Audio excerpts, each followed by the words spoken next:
Hi, everyone. Welcome back to Off the Rak. These are conversations on transformative leadership, and I'm Walt Rakowich. It's great to have you here today. And if you're new to the show, I'm really, really happy to have you on. So today, I am thrilled to have on Chester Elton. Chester ranks in the top 3 organizational cultural experts in the world. Amazing. And he's also authored 12 award-winning best-selling leadership books, including All In, Leading with Gratitude, Anxiety at Work, and of course, The Carrot Principle, his famous book, which we were going to spend a little bit of time on. His books have been translated into over 30 languages and have sold over 1.6 million copies worldwide. And he's got a passion for recognition. And he believes that the best leaders focus on recognition and actually do it well. We're going to talk a little bit about what that looks like. And in fact, he's been named the Apostle of Appreciation by Canada's Globe and Mail. And he's also been quoted by the Wall Street Journal, Washington Post, Fast Company, and New York Times, among other publications. And he's appeared on many networks, including NBC's Today, CNN, ABC, NPR, and CBS's 60 Minutes. Chester, I couldn't be more excited to have you on today. Thank you for being on. Well, thank you, Walt. It's always a privilege. And thank you very much, so much for giving me the time to talk about the work we do and hopefully give your listeners 2 or 3 great ideas how to create great places to work and become a little better leaders. I'm pretty sure that you're gonna accomplish that today. So to kick off, I'm going to give you a little bit of a softball. We're both grandparents now. My first granddaughter was born just about a year ago. I know you're a grandparent. And so I'd like to know on your end, Chester, what's the most rewarding thing about being a grandparent? Because I got a lot to learn from you.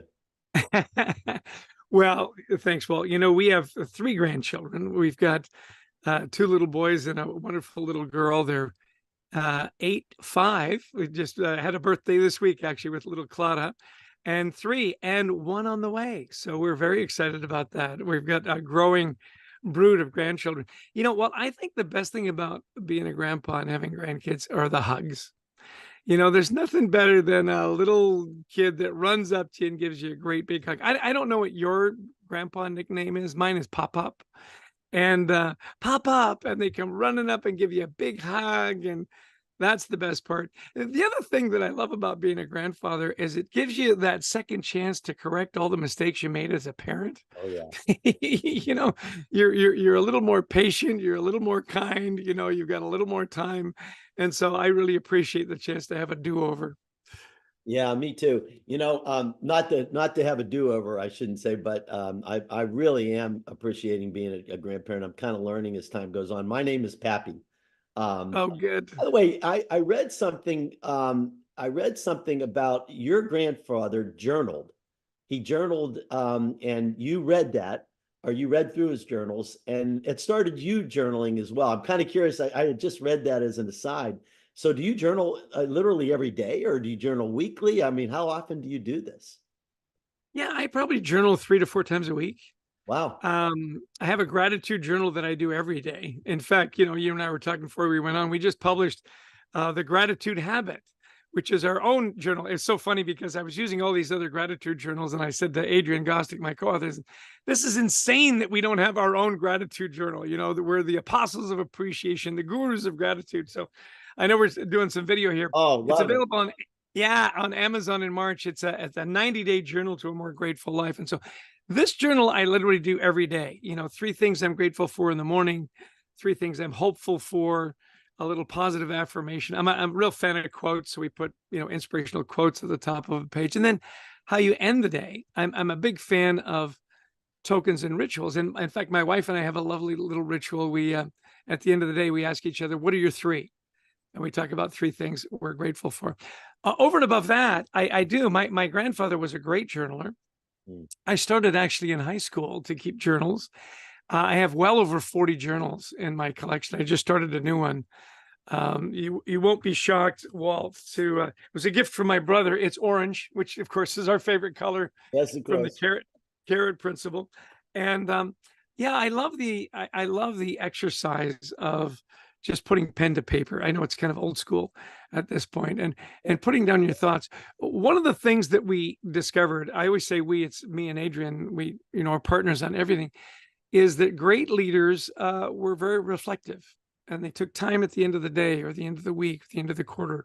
A lot of great leaders have these annual retreats where they go off and they reflect and they ponder and they write and they journal about, what did they set out to do? What happened? What did they learn? What are they going to take forward? Who are the people they were grateful for? And I think that remembrance is a great habit. Whether you want to be a better leader or you want to be a better poppy, right? Reflection and writing, I think, is key to that. And obviously your grandfather had that in mind when he journaled, and look at how it's enriched your life. I totally agree with you. And it's something that honestly, I wish I did a little bit more of. Although I do have a book out that does talk a little bit about that. Hopefully someday my grandchildren will reflect on.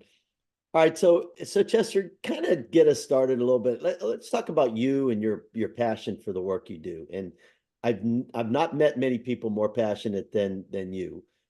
Was there somebody influential to you in your life as you grew up, and where does this passion come from? Like, where did you get this passion for kind of understanding the things that good leaders do and wanting to, drill down and understand them better?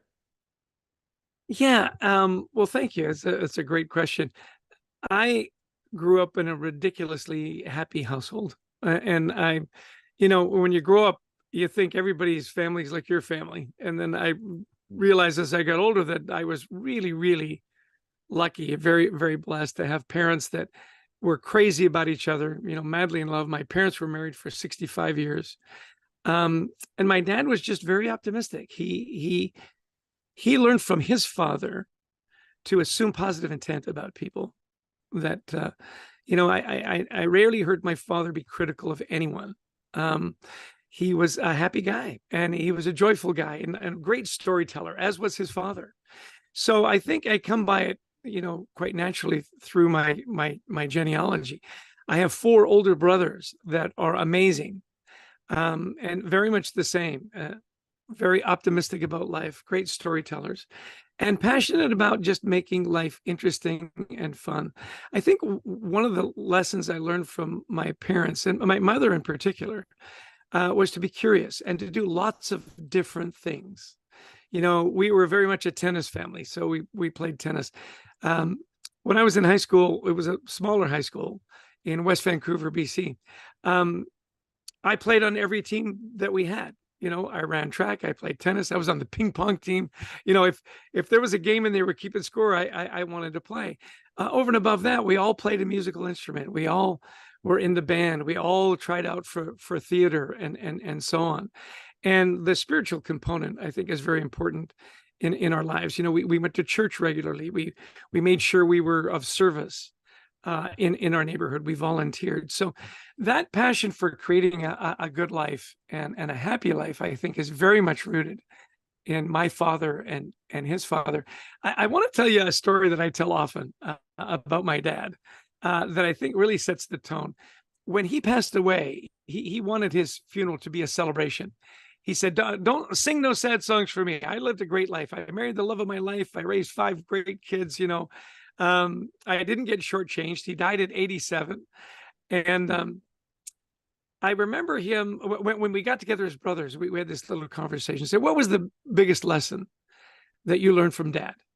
And, we went around, and it was to enjoy life, to tell a good joke, not take yourself too seriously. And then my brother Kim said, I think, the best lesson Dad taught us was how to love your wife. And I've reflected on that often. And my wife and I just celebrated 40 years. And I am very much my father in that I'm crazy about my wife, right? And I remember as a teenager, I'm recollections get blurred. I'm pretty sure we were in church, and my mother walked in. Now, my mom and dad always dressed to the nines. They were quite the clothes horses, And my mother walked into whatever room we were in, and my dad nudged me, and he said, Chess, look at your mother. Isn't she beautiful? Isn't she talented? Aren't we lucky? And I never forgot that. And I thought, that's how you love your wife. So yeah, the passion for good things and being helpful and creating a great place to work where we spend most of our lives, very much rooted in my mom and dad and his dad, my grandpa. What a great story. Amen. What a great story. Well, it's very obvious how excited you are, how passionate you are. And thank God that you had the family and the father and the mother that you did. Yeah, Um, yeah. I saw you a couple of weeks ago at a book benefit. Tommy Spalding, who's a mutual friend of ours, has a National Leadership Academy. He asked you to come and speak in Denver at that. And I saw you. I've never seen anybody more excited in my life, throwing carrots all over the room. I mean, pitching carrots to people, you got that right. You threw a carrot at somebody, and also you wore orange. So therefore I had to wear orange today. So, in recognition, if you will, of the carrot principle. So Yeah, let's I'll tell you, that was go ahead. a great event.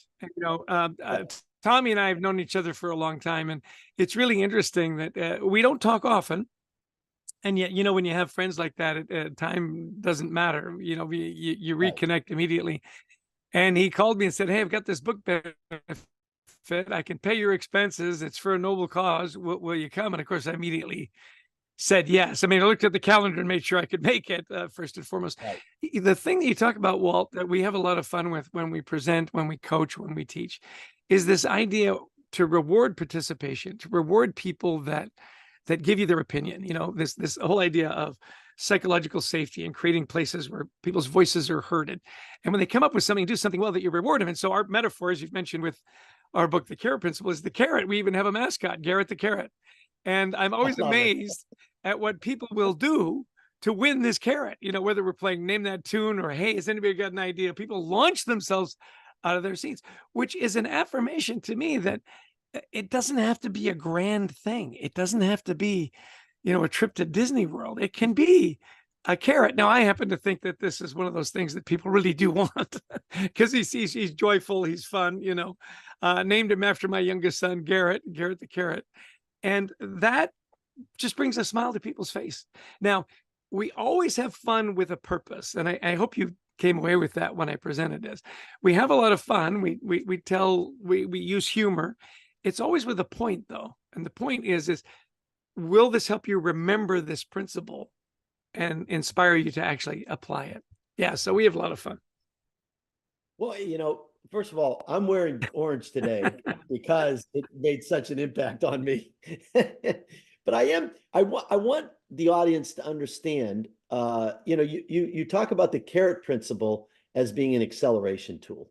And really, I think you're talking about the carrot from the perspective of recognition and the like. So can you just talk a little bit about what does the carrot principle mean? Well, it's a very simple premise. When somebody in your team does something great, you notice it and you celebrate it. We wrote the carrot principle many years ago now. And the carrot principle 2.0 that Adrian and I wrote right before the pandemic is leading with gratitude.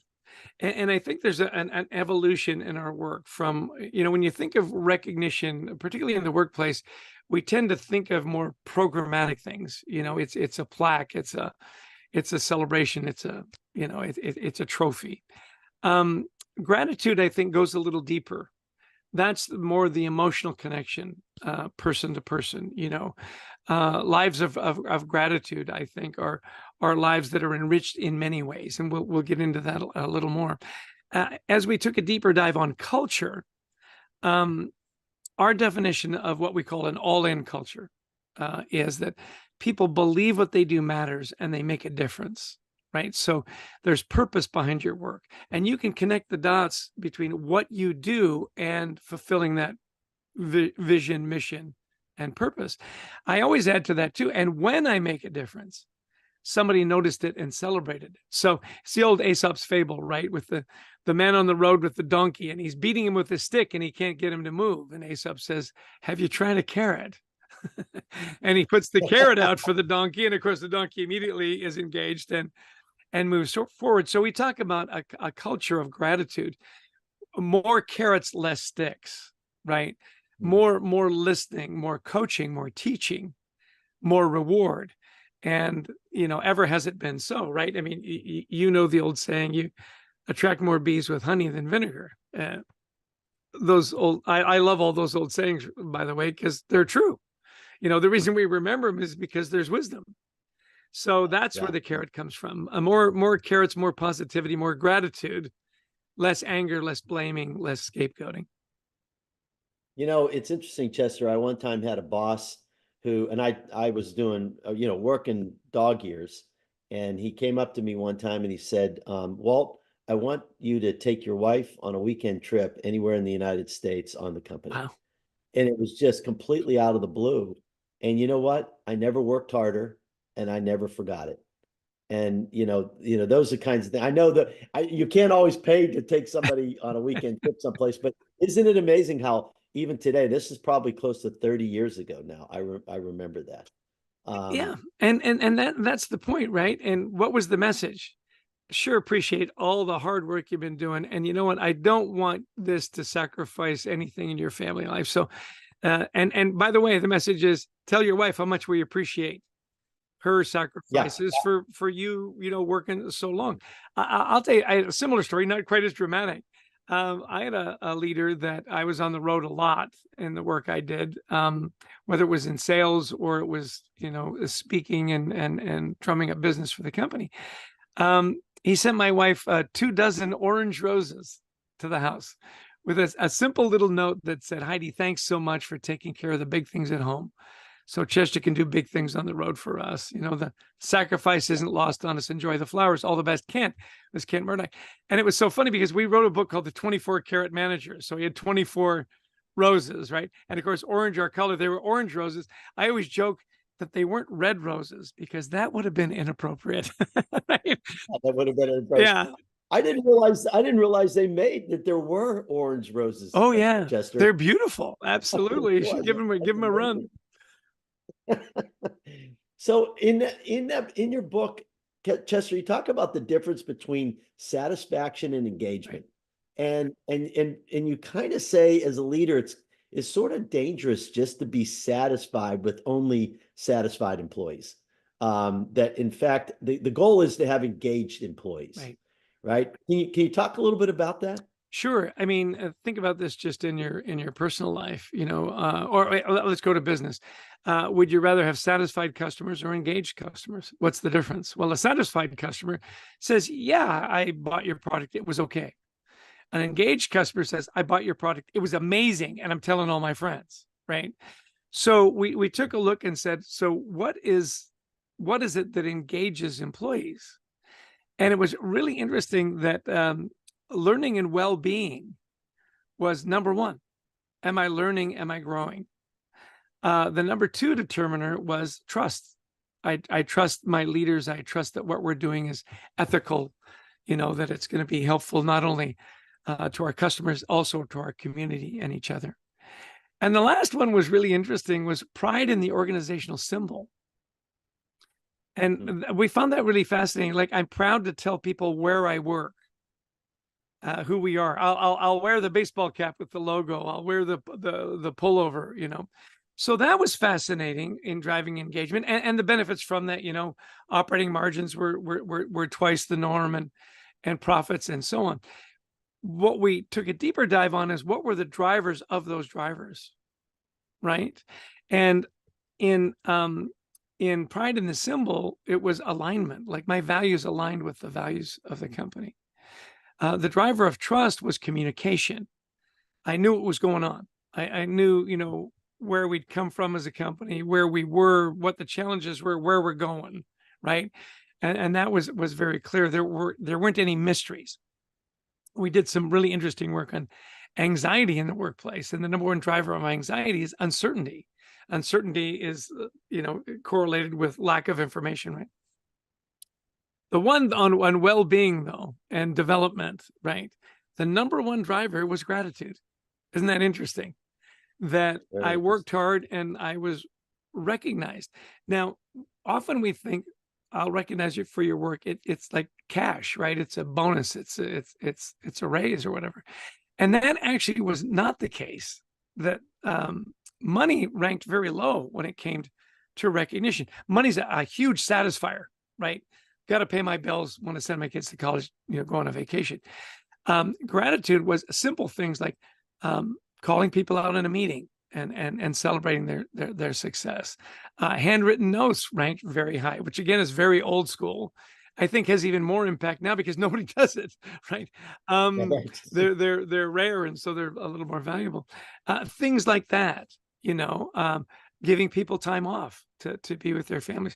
So when you think about those drivers, and by the way, gratitude was the number 2 driver of trust and the number 3 driver of pride in the symbol. So in the over 2 decades, Adrian and I have been doing this research and countless interviews, all the books we've written and so on. That common thread of gratitude was always there. Isn't that fascinating? Like it was never missing. And it wasn't that Right. leaders were soft, because often we think, oh, they're so nice, they're so kind, they're always saying thank you. Yeah, it is being kind. They were also incredibly demanding.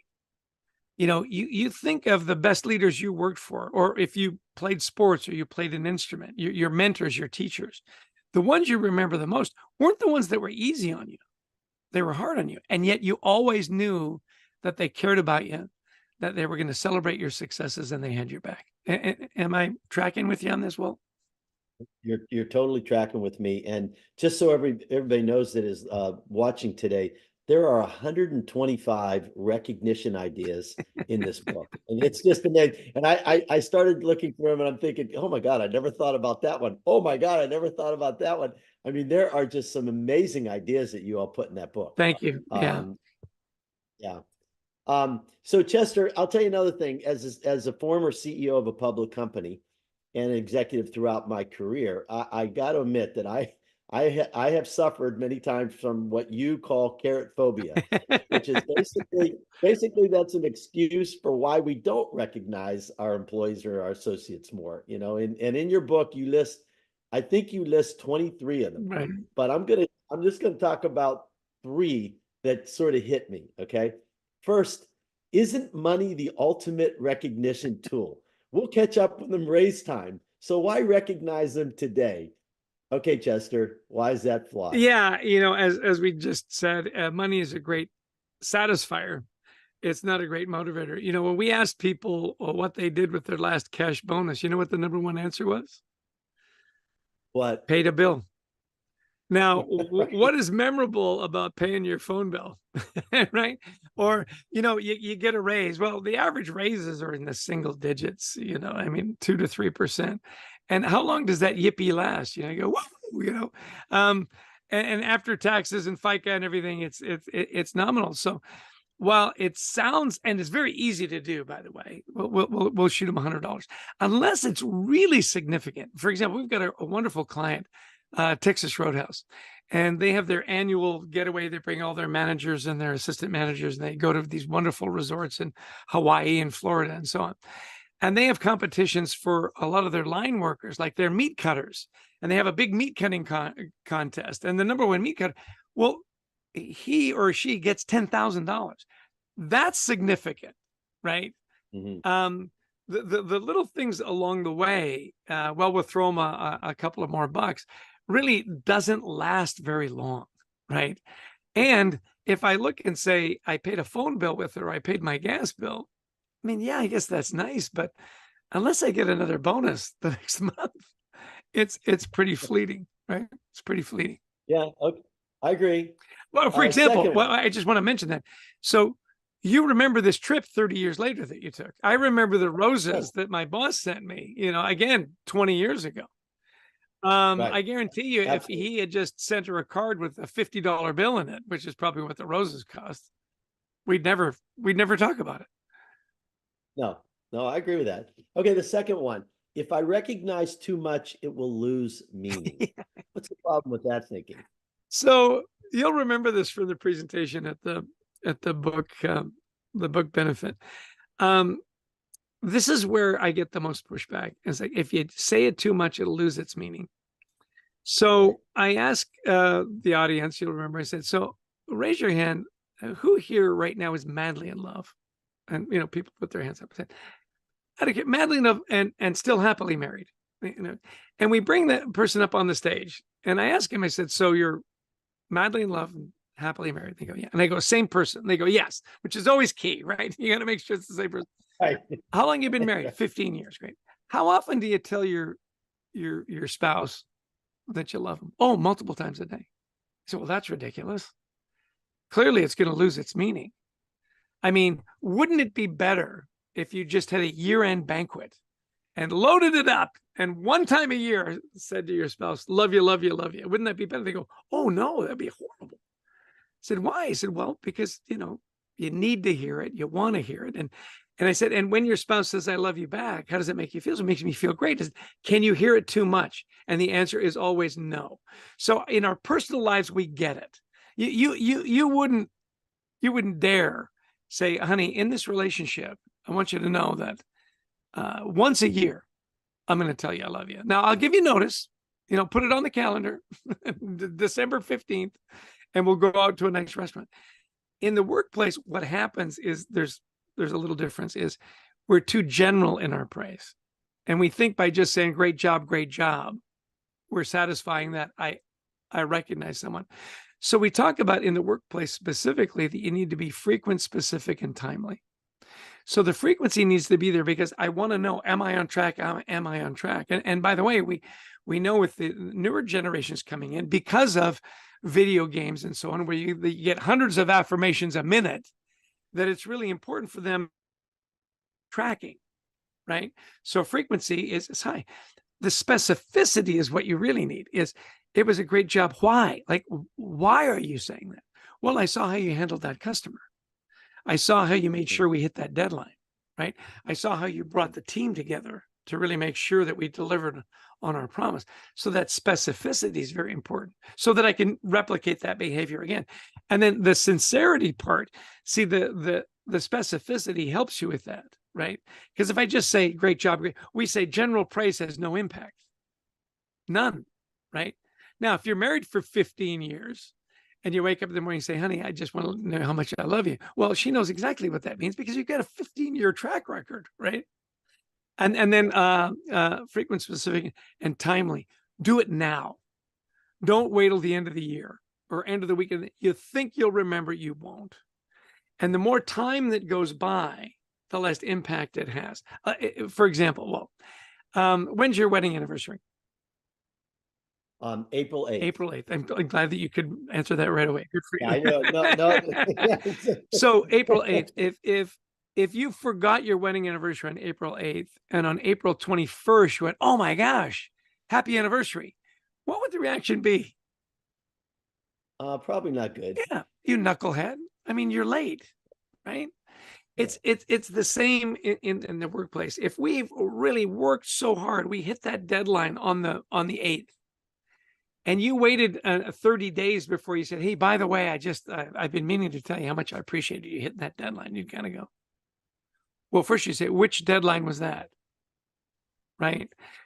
So again, that formula that we give people to be frequent, specific, and timely with that sincerity in the middle is the formula that has impact. And if you follow that, you can't hear it enough, right? It's always meaningful.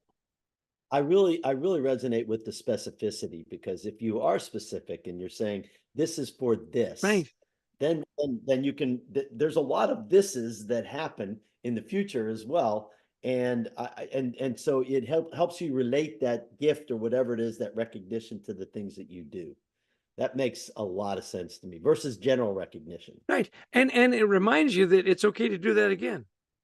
Because sometimes the things that you're doing may be a little risky or something you've never done before. And when you get that affirmation that, hey, that's a great idea, you go, oh, right, gives me permission to do it again, and gives everybody else around, if you've made it public, permission to do the same. Yep. Okay. So one other question along those lines, Chester, how do you employ it in your life? I mean, you're in the consulting business, right? So you're not managing, throngs and throngs of people today. I know at one point in time you were, but I mean, you're not today. So how do you do this sort of in your everyday life as a consulting person, but with your wife, with your kids, your grandchildren, and all that. I mean, are you constantly thinking about this?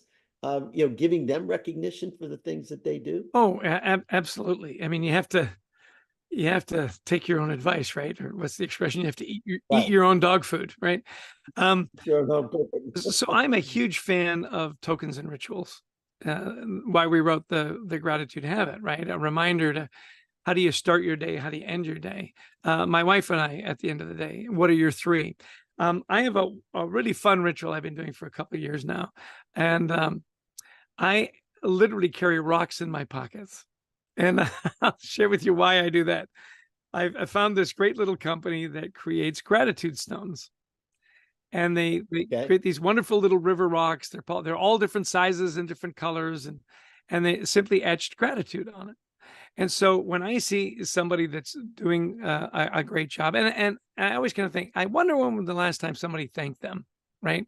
The crossing guards for the schools that are near us. I'll go out for my morning walks and I'll stop and say, listen, by the way, thank you so much for keeping our kids safe. I so appreciate it. I have a small gift for you. It's a little gratitude stone, and just a reminder to let you know how much we're grateful for what it is that you do. And I love that it's a stone, because every stone is a little different and it's a little flawed, just like we are.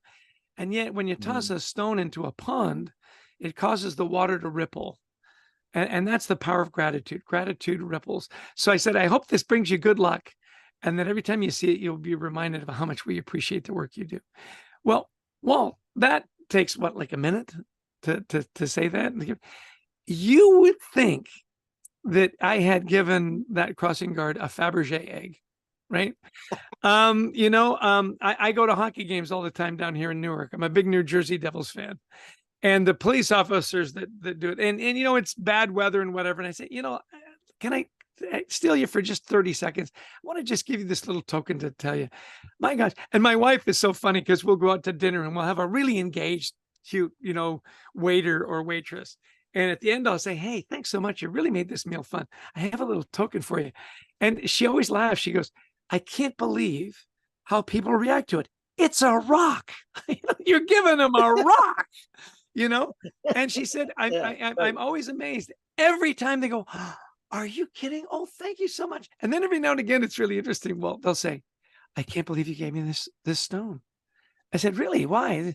I collect stones. Like when I travel, I'll pick up a stone that I have from Rome or this or that. I've got a stone that says faith. I've got a stone that says joy, and I'll put this stone with my other stone. So it's really interesting how you create that simple little connection. I have given well over 1,000 of these stones away.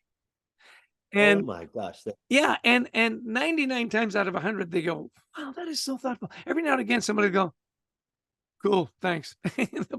It is the exception. It is the exception. So, and when I coach executives, we have a wonderful executive coaching program. I make sure I send them a gratitude stone and say, listen, start the day and end the day with gratitude, and never forget the ripple effect of how you act as a leader. Those simple little thank yous, those simple little words of encouragement, they ripple. And I love the concept of the ripple effect. And what kind of ripples do you want to send? Ripples that say, you're a knucklehead. I can't believe you let me down again. Right? Or the ripple effect that said, look, I know we didn't quite get the outcome we wanted on that. What did we learn from that experience? Let's keep hitting it hard. I appreciate the fact that you're not going to give up.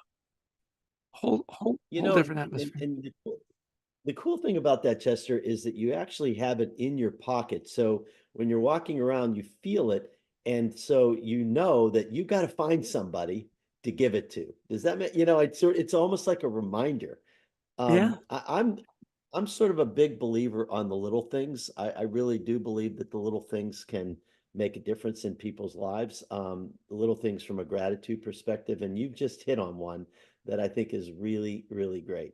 I'll tell you a cute story. I travel a lot, and you put your bags through the x-ray, and I never check a bag, because I'm always afraid that, it'll be the one time when I really need it and they can't find it. And I had this guy look at me, goes, excuse me, sir, have you got a pile of rocks in your bag? And I go, yeah. And he goes, Why? And then I always have one in my pocket and I pull it out and I show it to him. I said, I'd love to gift it to you, but I know you can't accept gifts. And TSA goes, you're right, we can't. I still want it. So, Oh, that is classic. That's classic. Well, two more questions for you, and then we'll sort of wrap up. Chester, with your wealth of knowledge and kind of what I would say all things leadership, and it's been just great to have you on today. But if you could leave our audience with one thing, one piece of advice, what would that be? that, establishing a culture of gratitude or leading with gratitude, it's a discipline like anything else. One of the myths that we get from a lot of leaders, look, I'm just not wired that way. It's just not me. People know I'm fake. I said, look, it's a discipline like anything else. The more you do it, the better you get. When you first started to play golf, did you hit 18 hole-in-ones? No, right? It takes practice and discipline. So give yourself a little grace. Start small, do little things. Take a look at your calendar and literally, whether it's putting a rock in your pocket or deciding you're going to write 3 little thank you notes or send out 4 or 5 texts a week, start with something small and pay attention to the way people react to it. And I promise you that the positivity that comes back to you will encourage you to keep doing it. You won't be good at it right away. No one is, right? The more you do it, the better. Yeah. And the thing I love about leading with gratitude is not only the incredible business results you get with customer satisfaction and increased profitability and so on, that are all, we list those all in the books we write, is how it makes you feel. It always bounces back. What did your parents tell you? It's always better to give than to receive, because when you give, you always receive. So I tell leaders, and I want to leave this thought with you. If you want to make your day a little better day, go appreciate somebody else. I promise you, it'll lift them up, it'll lift you up, and your day will get better. I promise. Isn't that the truth? And you know what? You mentioned before that writing letters is a dying thing, but actually gratitude is not a dying thing. And these days, that doesn't mean that you can't write texts and emails as well. But the most important thing is getting the message. So there's a lot of ways of doing it. And gratitude is so important. So that leads me to my last question. I've asked every guest that I can remember over the last 2 years, and I'm going to ask you, interestingly enough, perfectly, you served it up. But to a person who wrote a book called Leading with Gratitude, this is going to be really applicable. I've found in my career that attitude really does matter, and having an attitude of gratitude is so important. And so, Chester, what are you most grateful for? I literally am. I'm most grateful for my amazing family. That I grew up with amazing parents, 4 older brothers that are still my best friends. My wife that I love unconditionally and luckily enough loves me back. So I grew up in sales, and they said there's no question the best sale I ever made was getting Heidi to marry me and say yes. And as we started the podcast, I'm so grateful for those little grandchildren. They just bring such joy. And my one of the things my dad used to always say, he'd say, Chis, there's no substitute for enthusiasm. Whatever it is you're doing, be excited about it. Do a great job. And if there's ever a reminder about having joy in simple things, it's those little grandchildren that just find everything so amazing, right? Everything's so new and so wonderful. And hey, pop up, let's go do this. Or, isn't it amazing what a stick of gum or a little piece of chocolate will do for a little, they just light up, And so I'm really grateful for family and those deep and meaningful relationships that these people that have loved me so well and for so long. I'm so grateful for that.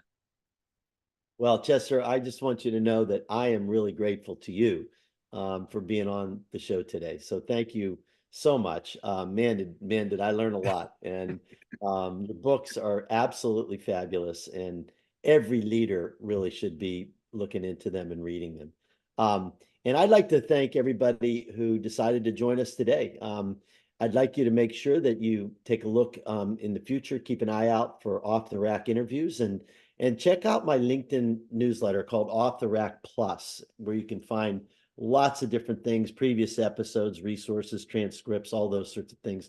Next month, we're going to have Mike Nolan on, who's the former head coach of the San Francisco 49ers. And he was also defensive coordinator for the Ravens, for the Jets, for the Commanders, for the Giants, the Broncos, the Dolphins, the Falcons, and the Cowboys. He's going to have some great stories. By the way, lots of coaches recently let go in the NFL, so that'll be very interesting. His interview is going to air around the Super Bowl, so you might want to tune in. He's going to talk about a couple NFL greats that he coached, and I think there's going to be some really, really interesting stories coming out of that. So until then, I encourage all of you to be human and find a way to have a positive influence on somebody around you each and every day. Chester, thank you again for being on, and thank you everybody for being on as well. It was a pleasure, Walt. Thank you so much.